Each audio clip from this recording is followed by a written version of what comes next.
중고차 딜러, 폰팔이, 용팔이, 공통점이 무엇인지 아십니까? 바로 첫 번째는 소비자들의 신뢰도가 박살난 직종, 두 번째는 이 일을 함에 있어 진입장벽이 굉장히 낮다. 즉 그 누구라도 쉽게 일을 할 수 있다는 뜻인데요. 그렇기 때문에 이상한 사람들이 많이 유입이 되는 거죠. 그럼 부동산은 어떨까요? 부동산 직원에 대한 인식 역시 박살나고 있습니다. 아니 예전부터 좋았던 적보다 안 좋았던 적이 더 많았습니다. 2023년 올해 1월부터 4월까지 4개월간 휴폐업한 공인중개사 사무소가 5,300곳이나 됩니다. 하루에 거의 44개꼴로 휴폐업한다는 거예요. 당연히 개업 숫자보다 폐업이 더 많고요. 그래서 점점 공인중개사 자격증의 가치가 떨어지는 것은 아닌지 우려하는 사람들이 많습니다. 그런데 2023년 10월부터 공인중개사 자격증의 가치는 엄청나게 커질 것입니다. 이 영상을 보시면 공인중개사 자격증을 공부하는 사람이라면 가장 확실한 동기부여가 될 것이고 부동산 관련 업종에 종사하시는 분들에게도 분명 중요 이슈로 다가올 것입니다.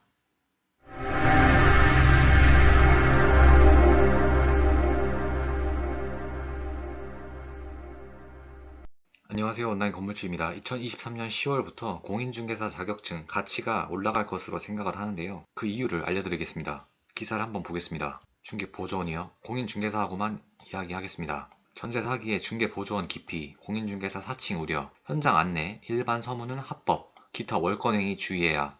첫 번째 읽어볼게요. 부동산에서 중개보조원으로 일하던 A씨는 최근 배달 일을 시작하며 투잡러가 됐다. 부동산 침체로 집을 보러 오는 사람이 많이 줄어들었고 그나마 찾아온 손님은 공인중개사하고만 대화하고 싶다며 불쾌한 기색을 내비쳤다. 수입이 급감해 다른 일을 찾을 수밖에 없었다. 두 번째, B씨는 인터넷에서 찾은 매물을 직접 보러 갔다가 중개보조원이 안내를 하자 바로 나왔다.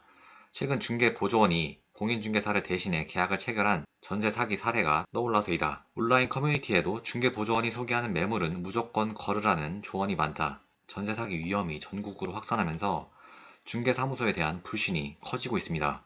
특히 중개보조원이 공인중개사인 척 위장해 세입자를 속인 사건이 알려지자 중개보조원이 안내하는 매물은 무조건 피해야 한다는 조언까지 나옵니다. 사실 겉으로 보았을 때 공인중개사와 중개보조원을 일반인들이 육안상으로 구분하기가 쉽지 않습니다. 그냥 솔직히 현실에서 하는 일이 거의 똑같아요. 또 이렇게 직종이 구분되어 있다는 사실을 모르는 사람들이 대다수이기도 합니다. 중개보조원은 공인중개사가 아닌 자로 중개 업무를 보조하는 자인데 쉽게 말해 자격증이 없이 일을 하는 사람이고 이분들의 역할은 솔직히 원래는 현장 안내가 전부입니다. 일반 서무라고 정의를 하면 어디까지가 업무의 경계인지 잘 모르시잖아요.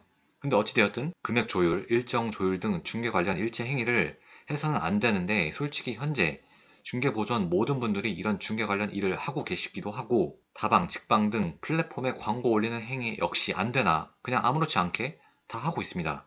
여기에 계약서까지 쓰는 중개보조원들도 수두룩하고요. 중개보조원이 되려면 4시간 직무 교육을 이수를 해야 하는데 솔직히 부동산 완전 초짜, 즉 아무 지식이 없는 사람도 이 직무 교육 수강하면 바로 현업에 투입됩니다. 물론 이 강의도 온라인 강의로 진행이 되는데 그냥 틀어만 놓고 수강을 하지도 않죠.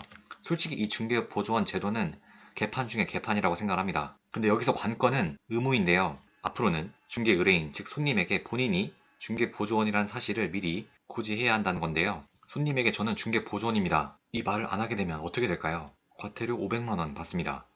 또한 과태료 받는 걸 떠나서 저는 중개보조원입니다. 라고 이야기를 하면 손님 입장에선 어떻게 받아들일까요? 뭐야 중개사가 아니네. 솔직히 이 이야기를 듣고 신뢰도가 올라갈까요? 떨어지면 떨어졌지 긍정적으로 인식할 사람은 한 명도 없다고 봅니다. 또 다른 손님은 그냥 이런 이야기 듣고도 그냥 아무렇지 않게 넘어가는 손님들도 있겠죠. 중개보조원이란 사실을 고지하라는 자체가 어찌되었든 좋은 일 때문에 이러한 법안이 나온 것은 아닐 겁니다. 문제가 있기 때문에 이러한 법안이 나온 거죠. 결국 이러한 정책이 적용되고 시간이 지나면 지날수록 중개보조원의 입지는 줄어들 수밖에 없습니다. 사실 공인중개사 자격증 소지자만 해도 40만이 넘습니다.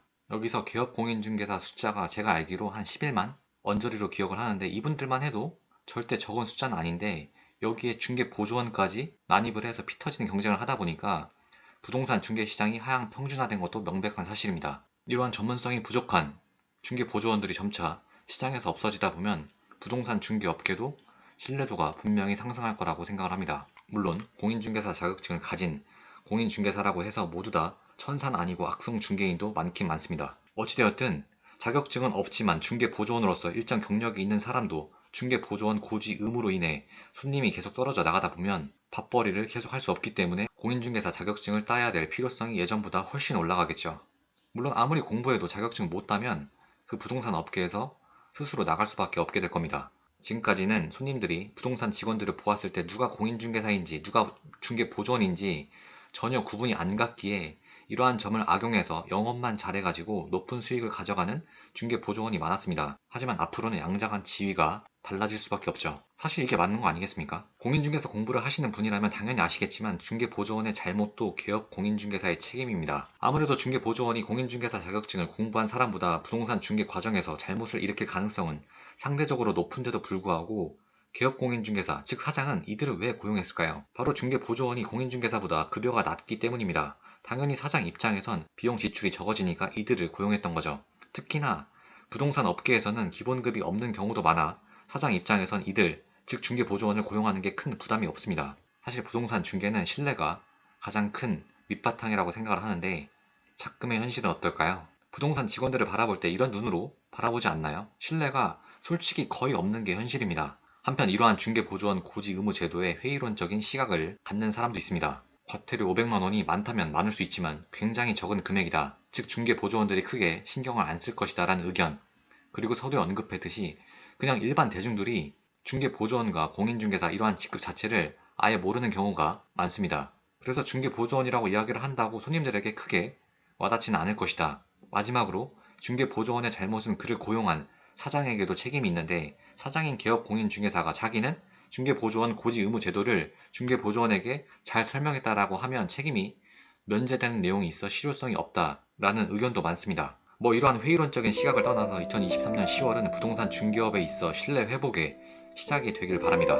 2023년 10월 28일 34회 공인중개사 시험이 있는데요. 원래 6월, 7월 이 시기가 공부를 하다 보면 고비가 옵니다.